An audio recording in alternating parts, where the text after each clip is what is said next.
आदरणीय वीर रस के कवि साहब, क्या नाम बताया साहब, गोपाल पांडे जी।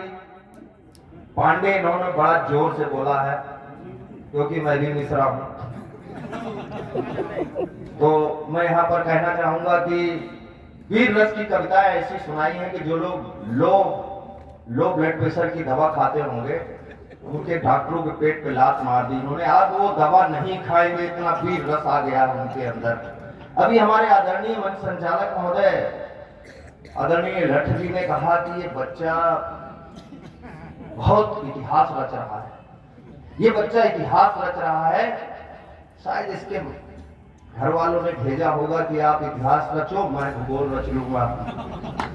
मुझे याद आ गया, अगर वो भूगोल नहीं होता तो शायद हम आप यहाँ नहीं होते।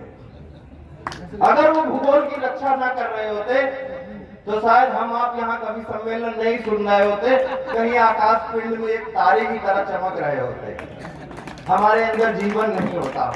लेकिन आदरणीय मंच संचालक महोदय आदरणीय लठ जी, मैं पुनः कहूंगा कि मैं व्याकरण में या उच्चारण में कोई गलती करने वाला नहीं हूं। आदरणीय लठ जी, मैं कोई प्रोफेशनल कवि नहीं हूं, मैं कोई प्रोफेशनल कवि नहीं हूं। शायद ये भ्रम पाल बैठे हैं कि ये जनता शायद मुझे को सुन रही है, मुझे ही सुनने आई है। भैया एक जगह मैं भी गया था, मैं सीबीआई में था तो छद्म देश में गया था। मैं वहां पर छद्म देश में गया था वहां पर, तो उस गांव में एक बहुत बड़ी साहित्य उसके जो है शास्त्रीय गीत के गायक आए हुए थे, कवि आने वाले थे। बड़ा प्रचार हुआ, जगह जगह पर्चे लगे कि फला साहित्यिक वो आ रहे हैं, शास्त्रीय संगीत के गायक हैं। जब गाते हैं तो अपने आप दीपक जलने लगते हैं। बड़ा प्रचार प्रसार हुआ, जहां खंबा देखो वहां पोस्टर लगा हुआ है, जहां देखो। अच्छा, अंततः वो दिन आ गया जिस दिन वो कवि आने वाले थे।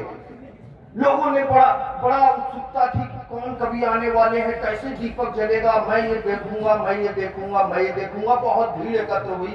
लेकिन क्या 10 बजे शुरू हुआ, 10:30 बजे कहने आया क्या यार कब तक सुनेंगे आप। भीड़ धीरे धीरे छटने लगी, लेकिन वो बालक बैठा रहा और उसके पिताजी बैठे रहे।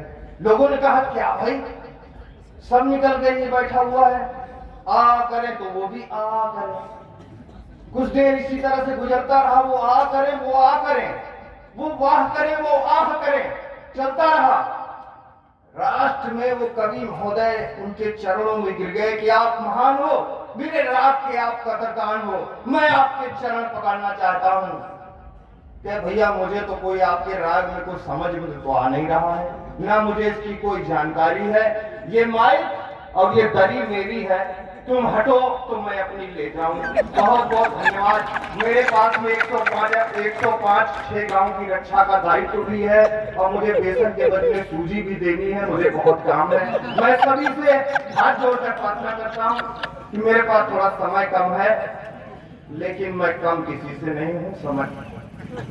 मैं आदरणीय परम पूजनीय हृदय से मैं आदरणीय सिद्ध बाबा जी को फिर पुनः प्रणाम करता हूँ, यहाँ जनता के प्रणाम करता हूँ और अपने बहुत क्षेत्र से हमारे दूर दराज से पधारे हुए कवि विद्वान साहित्यकार को मैं पुनः प्रणाम करता हूँ, माता शक्ति को प्रणाम करता हूँ। मुझसे कोई गलती हुई हो तो मुझे क्षमा करिएगा।